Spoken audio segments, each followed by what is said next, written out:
Bruchim ha'aboyim, welcome everyone. We're about to begin Be'ezras Hashem together on Daf Gimel Amud Beis, Halacha Gimel, the new Mishnah. Our Mishnah returns to our subject of collecting the Machzis HaShekel. Says the Mishnah, Bechamisha Asar Boy, Shulchanois, Hoyu Yoshim B'Medina. Shulchanos refers to a shulchani, it's in plural form. A shulchani is a money changer. And therefore, on the 15th of Adar, the money changers would sit over there in the Medina, referring to in Yerushalayim, preparing to then change Machzis HaShekel for those who want to buy Machzis HaShekel, to facilitate the buying of the Machzis HaShekel. B'chof Hei, Yashu HaMikdash.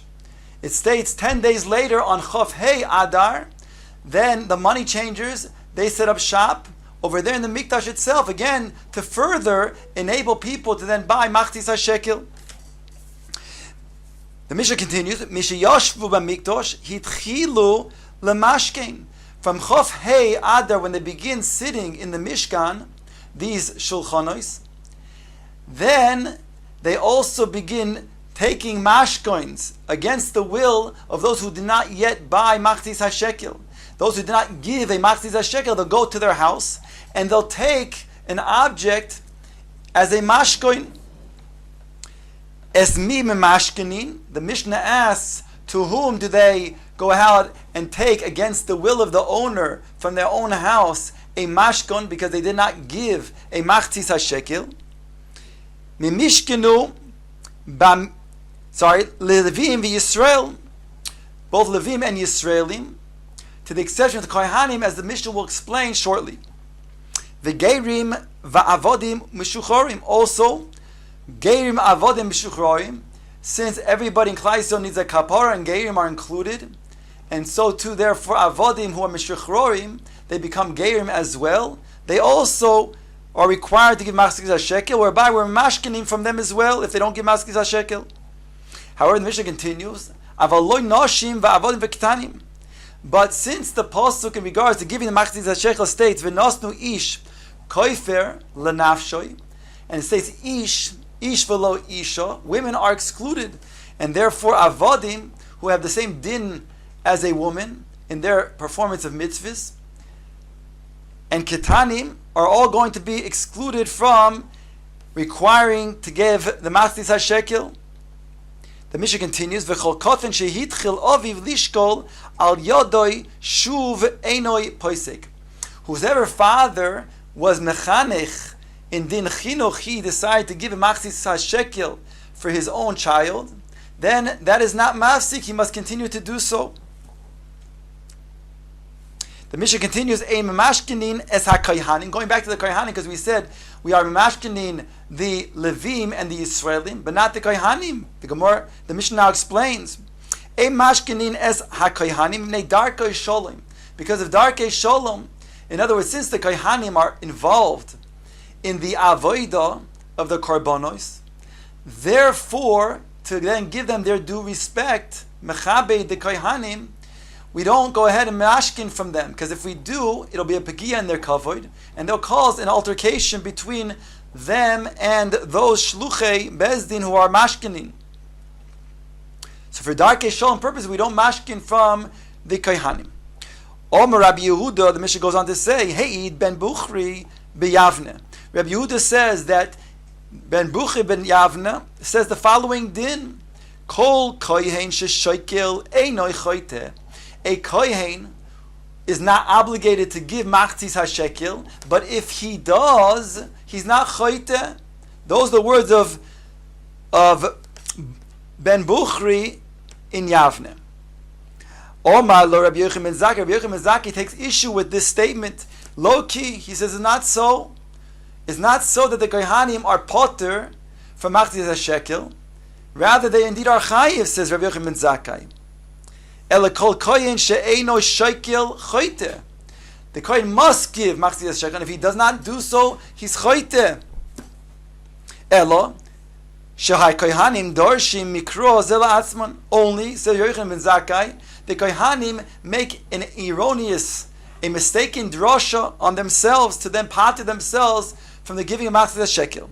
As follows: The kol minchas kohen kol dil tieh loy te'ochel. It says in regards to the mincha of a kohen that it's not going to be eaten, rather the whole thing will go up and be burnt. In other words, when it comes to a regular mincha, so a kemitza is taken and the rest is eaten by the kohanim. However, if it's a minchas kohen, then none of it could be eaten. The pasuk is made and says, therefore, the whole thing has to be burnt up. So they begin saying that if this is the case over here, we, by giving, would be considered to be making a minchas kohen. Says the Mishnah, Hoyo v'oimer v'shtei halechem v'lechem aponim shelonu heich necholin. All of these are different types of considered to be minchas tzibur. There's the oimer, which is brought on the second day of Pesach, which is brought from barley, and again that which is not on, that's not going to be put on the mizbech of a kemitza. The rest is eaten by the kohanim. The shtei halechem, which is brought on Shavuos from chitim, that also after the kavosim, after the animal offering is brought on Shavuos, so the kohanim partake in the shtei halechem. And finally, the lechem aponim, every week, the showbreads that are put on the shulchan and the heichal, when they are replaced, the kohanim eat those as well. So therefore, heich necholin, how could we go ahead and partake and eat from them? If indeed these are things that are minchas kohen, so therefore we wouldn't be able to eat from them. So it must be, the kohanim argue, these are not considered to be a problem, even though these are bought from the funds of the machatzis hashekel, like all the other korbanos tzibur. The minchas is these minchas tzibur is also brought from that machatzis hashekel. So they say that the fact that it's not something that is prohibited to be eaten, because the kohanim do eat it, it must be that they are not part of the giving of the machatzis hashekel, because if they were, it would be considered to be a minchas kohen, and they could not partake in it. The Gemara quotes the beginning of the Mishnah and says, part of the Mishnah at least, "Ein mashkenin es haktanim," quoting that the fact that the ketanim, we don't take a mashkoin from them in terms of, so that they'll make a machzis hashekel donation. However, says the Gemara, "Hai litvoya toivin," but we could demand from them. Chodet heimar kishemevi shtei sa'aros. When is it true that we can demand from the katan that he give a machzis hashekel? That's providing that he has sprouted shtei sa'aros. Aval im lo hevi beis sa'aros loy bido. But if he did not sprout two sa'aros, then it's not in this. In other words, not the din. We don't require from him a machzis hashekel. Now the mafarshing down below, the tiklin chadatin below says that there's a third stage. They have the girsa. He explains that when the katan becomes 20 years old, then we are indeed are mashkenin. So there's three different stages. There's one stage where the kohen does not have yet sa'aros, whereby we can be toivin. The second stage is when he's 13 years old and he does have shtei saros, where we could be toivin the machzis hashekel. And the third stage is when the katan becomes a 20-year-old, then we can actually be mashkin on them to require the machzis hashekel. And that's based on the fact that the pasuk talks about ad ben esrim shana in terms of the giving the machzis hashekel. The Gemara goes on and says, "Ulamashkin em mashkininon." I'm sorry, kine masnisin. The Gemara says, let's explain our Mishnah when it says that the kohen doesn't give because of darkei shalom. We're not mashkinin from the kohen because darkei shalom. The Gemara explains, "Ei mashkinin es hakohanim yibnei derech hakavod," as we explained before, because since the kohanim are involved in the avodas hakarbonos, in the karbonos of the karbonos tzibur, and thereby we have to melchalik them kavod. If we would be mashkinin, then it would be a pegia in their kavod. It will cause a problem of dispute between them and those who are mashkinim from them. And therefore we don't mashkin. The Gemara now is going on the seif of our Mishnah that states Omar Rabbi Yehuda Heid v'chulei. Omar Rabbi Rechia said, Taimod Rabbi Yochanan ben Zakkai. Explain Rabbi Yochanan ben Zakkai's position that the Kohanim are indeed obligated to give the Masechet Shekalim. If they do not, then they're a choite. It states, Ze yitnu, the word Ze, begematria, is 12. Zayin is 7. Hey is 5. Together is 12. Yud Beis Shvatim Yitnu. It's a remez that all 12 Shvatim, including Levi, shall give Masechet Shekel. Rav Tavi b'shem Rav Hamnuna. Kain Meishivin Chacham Rabbi Yehuda. This is how the Chachamim, on behalf of Rabbi Yochanan ben Zakkai, who share the same shita, will argue against Rabbi Yehuda. Chatos Yachid Meisa. It says when it comes to a korban chatos, the animal, certain circumstances, if it's of a yachid, then it's meisa, if it can't be brought. Whereas there's a distinction. Ein chatin sibur meisa, but if it's a chatin sibur, then that chatas, that animal does not die, is not forced to die, but rather it goes out to graze until it gets a mum, then it's sold for its value. So we see a distinction between the yachid and the sibur.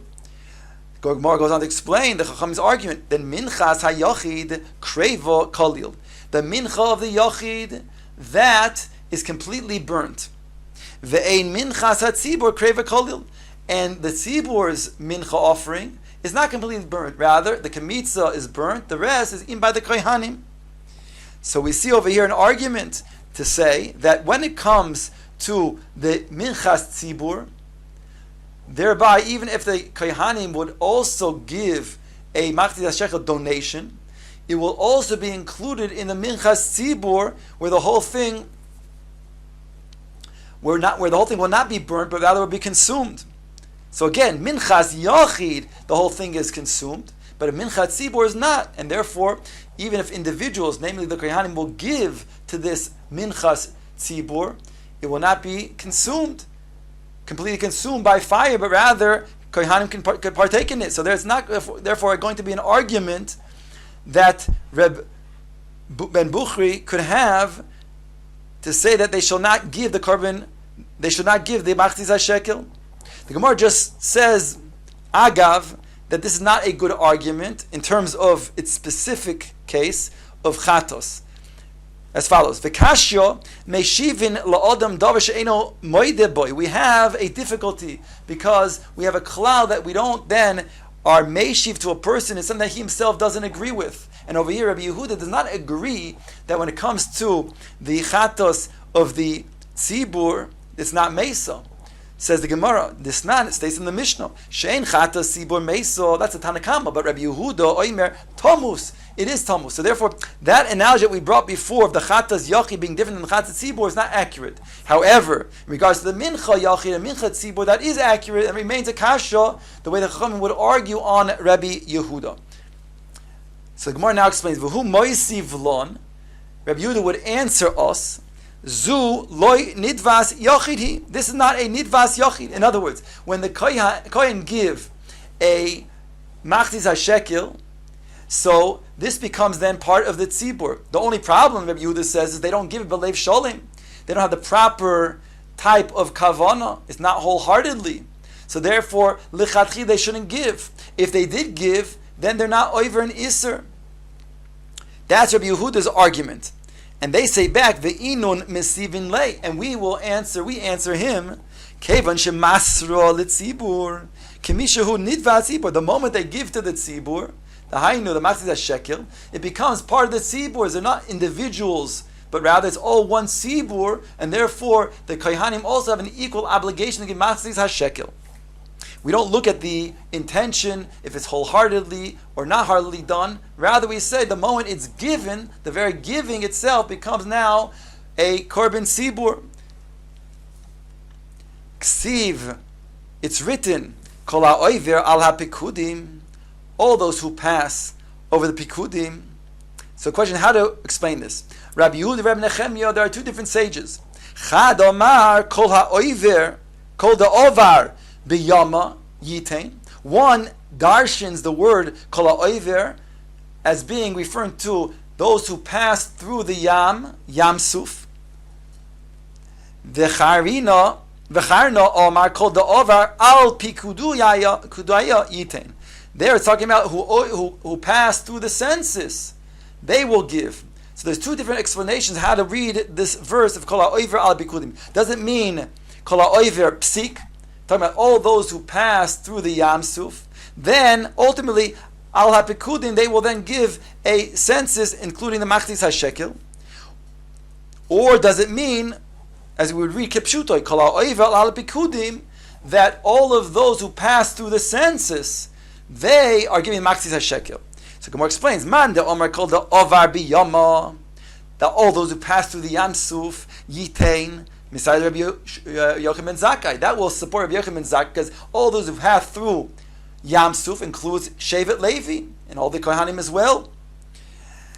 However, man the Omer called the Ovar al Pikudaya, yitain, Messiah leben Bukhri. But the other one explains Kipshutoy, all those who passed the census, which does not include Shevet Levi, that will support Ben Bukhri.